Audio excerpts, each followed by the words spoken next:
नमस्कार दोस्तों हम सभी बुनियादी साफ सफाई का ध्यान तो रखते ही हैं, लेकिन फिर भी जाने अनजाने हमारी कुछ आदतें घर में गंदगी और बैक्टीरिया के फैलने का कारण बन जाती है। इस वजह से न हम सिर्फ बीमार पड़ जाते हैं, बल्कि घर के बाकी सदस्यों की सेहत को भी हम खतरे में डाल देते हैं।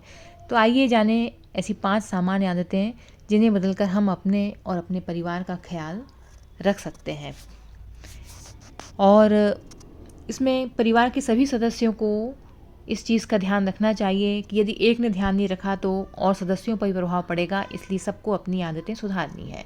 सबसे पहले तो गंदे जूते घर के बाहर उतारें। जूते सिर्फ धूल और गंदगी नहीं, बल्कि सड़कों, बाहरी इलाकों से बैक्टीरिया और फैकल मैटर जैसे कि विष्ठा के कण भी अपने साथ लाते हैं। वो फिर आपके घर को दूषित कर सकते हैं, इसलिए बाहर पहनने वाले जूतों को घर से बाहर उतारें।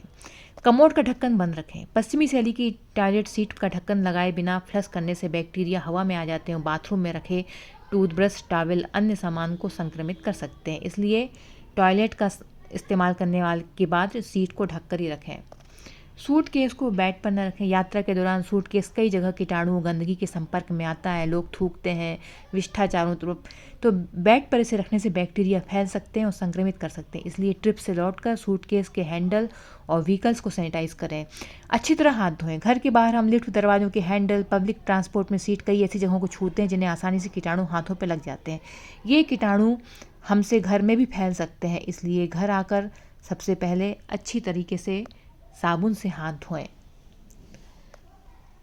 कई बार हम घर आकर बिना कपड़े बदले ही अपने बिस्तर पर, बेड पर बैठ जाते हैं। इससे दिन भर हमारे कपड़ों में लगे बैक्टीरिया बिस्तर को, बेड को संक्रमित कर सकते हैं। इसलिए जब भी बाहर से आएं तो पहले कपड़े बदलें, हाथ पैर धो लें, क्योंकि जो जूते चप्पल भी पहने रहते हैं तो उसमें भी बैक्टीरिया लगे रहते हैं, तो पैरों को भी धो लें, हाथ को भी धो लें। उसके बाद ही बेड पर बैठें, क्योंकि बेड पर और अन्य काम